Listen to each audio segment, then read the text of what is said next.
Hello all, it's Ben here again at Lichfield Station Engage. Just start the video with the sound of this new Revolution 66. I'm just bringing it round.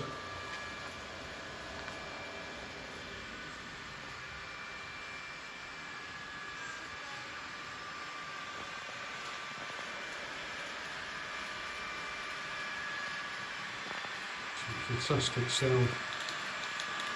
Just going through the new section.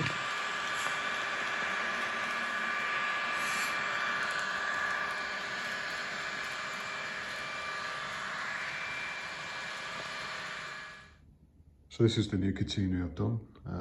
Just give you an overview.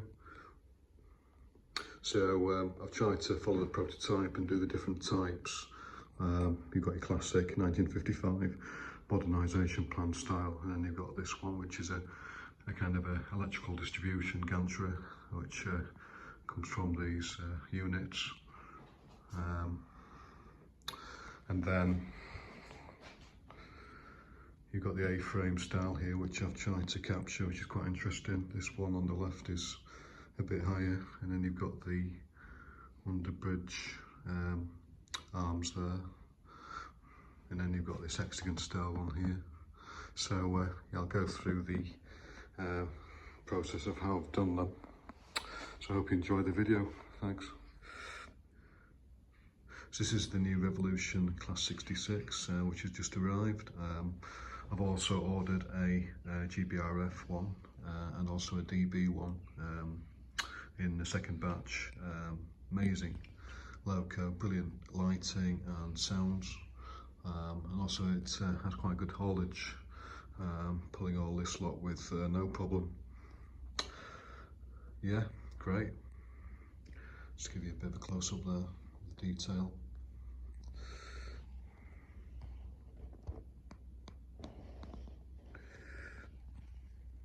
So at Lichfield, we've got the standard catenary, which is this one, which is the modernisation plan in 1955 stuff, pretty ubiquitous on the West Coast Main Line. So there's quite a few of these in Lichfield, and I've got quite a few of these left from Enbras before he finished these type. These are two that I didn't use at Stafford Junction, and I've also got some extras as well before he shut, so I can probably model all those. I'll be doing the legs myself though, 3D printing those. So the ones I'm going to specialise in a bit more, these are 3D printer these ones really.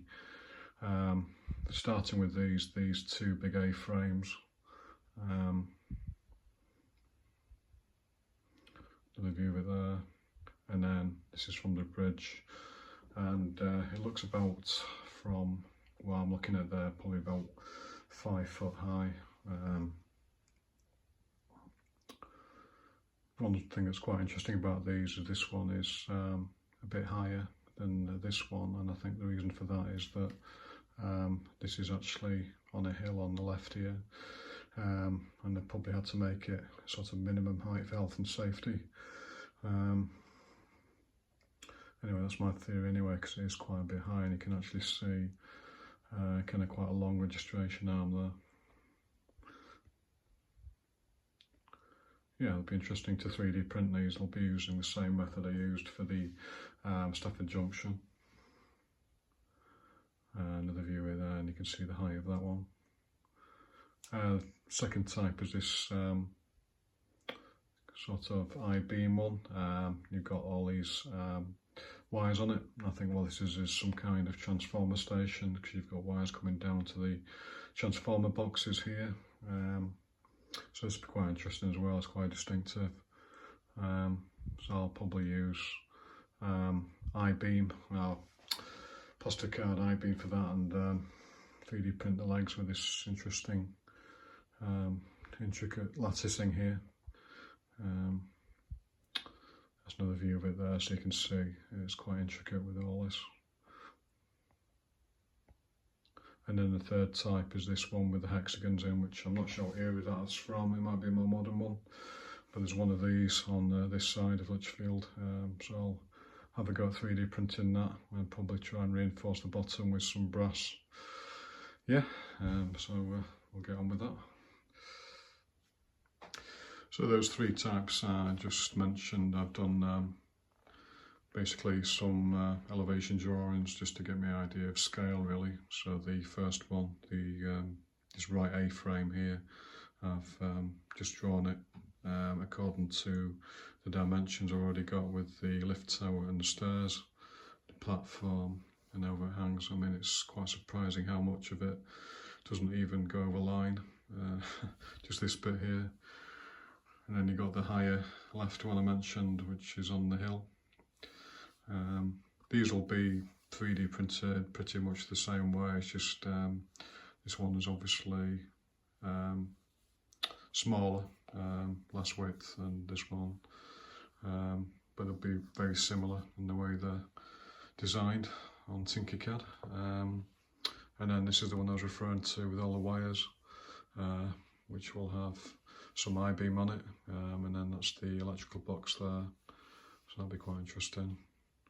And then the third one is the one with the hexagons, probably the most basic of them to do. I should be able to 3D print these hexagons out of the resin and put some reinforced brass underneath. Yeah, so that's to do.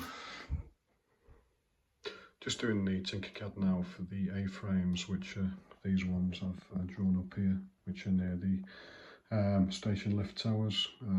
So this one here has 12 sections, so I'm dividing them up into 2 6s. So I've just got them on Tinkercad here.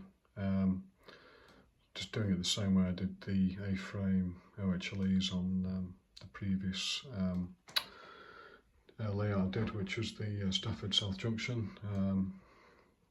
So there'll be a left and right hand, so there'll be 2 of these. Get those printed off. So from these A-frame gantries I've done, I'm just seeing what they look like in situ.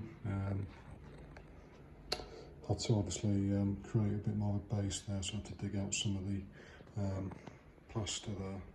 And on this side it's literally, well, it's pretty much level with the platform top, which is 11.5mm high on that side, which was lower than this side because of the count I had to do. So to sort of bear that into account. As you can see, as I discussed earlier, this has got that quite interesting height difference there. I like it actually. I think it's just makes the scene a bit more interesting. In fact, there's a bit of variety. Just give you a view from this side.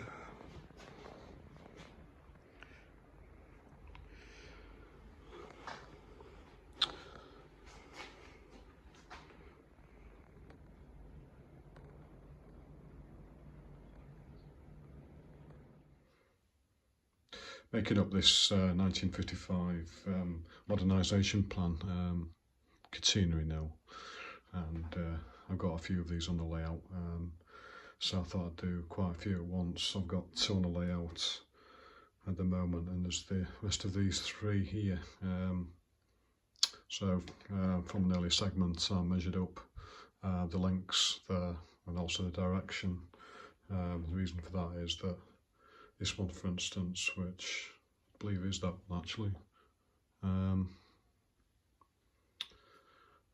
the platform height is 12.5mm there, so I've got to allow for that, so that rests on the platform there. I've also done a composite, as in joined 2 together as well, so I've tried to make that as clean as possible and then braced it with some L profile, which is 1.5 by 1mm, similar to what I did on the Stafford Junction. Also 3D printed the legs as well.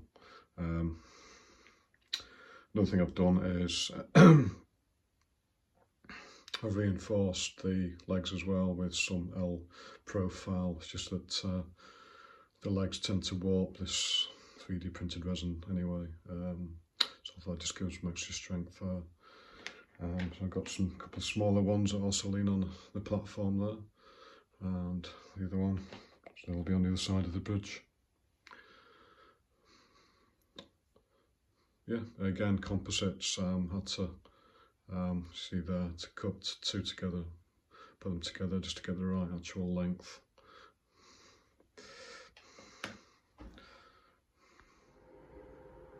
I've marked up and put the 1955 modernisation era catena in. So I had to just drill some holes for the dowels, and then also cut out some of the cork as well. Just give you a view of those. I've done these two here.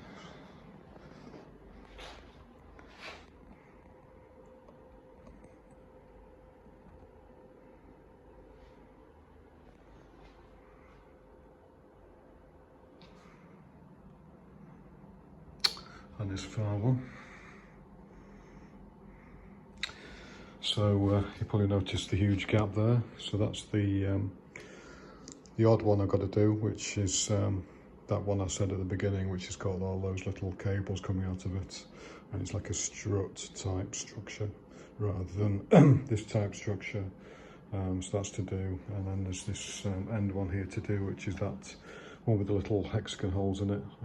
Definitely going to model that instead of doing a standard one, just to make it more interesting. Yeah, quite pleased with that. Yeah.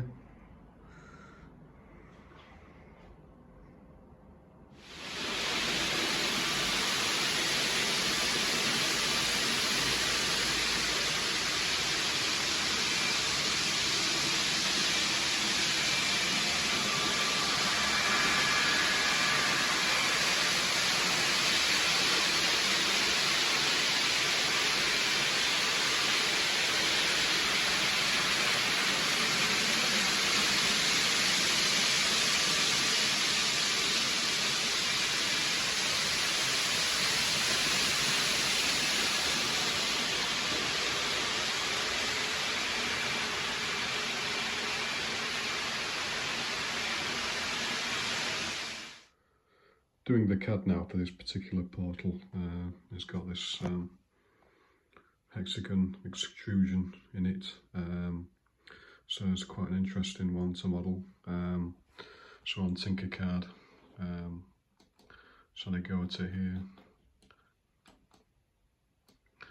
basically just using the tool to hollow out some hexagon shapes into two sides, and then I'm just doing these supports. So this will be probably the left hand, and then I'll just copy and paste it and reverse it for the right hand. I'll join about there.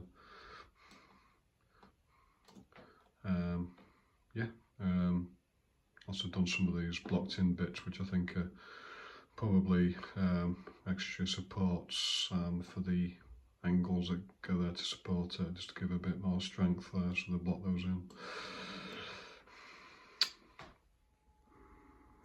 Just marking up now where the registration arms go. You've got a little faint blue line there. So I've marked them all up like that. So like that there. So basically the middle of the track, so I know how to align the registration arms. And I'm just going on some of the pictures to see basically what side they go on the gantries. So what I've got here is I suppose a little spacer just to help me super glue the arm onto the gantry there.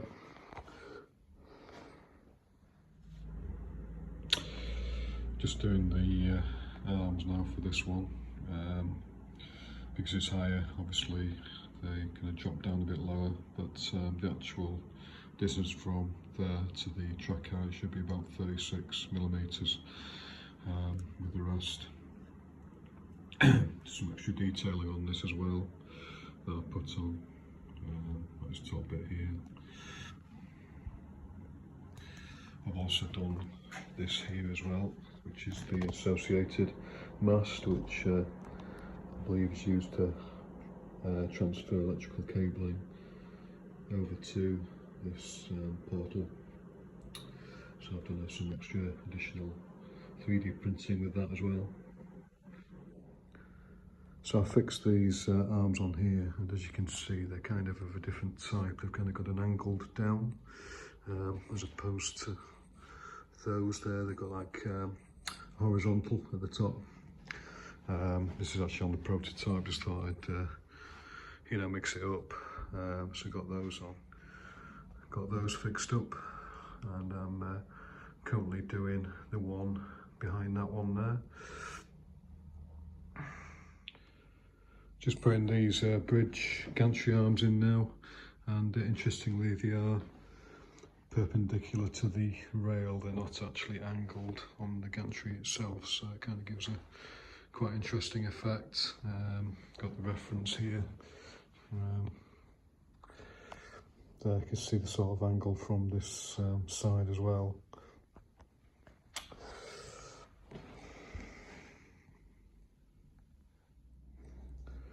Right, thanks for watching. Hope you enjoyed the video. It's been an interesting one doing the catenary. I remember doing it on the Stafford Junction. So what next? I've mostly completed this first half, so I will be concentrating probably on the second half here, probably these buildings on the left here, which are 2 factory units, and then there's also 2 warehouse units there. So hope to see you on the next one. I'll just leave you with some running shots. Thanks.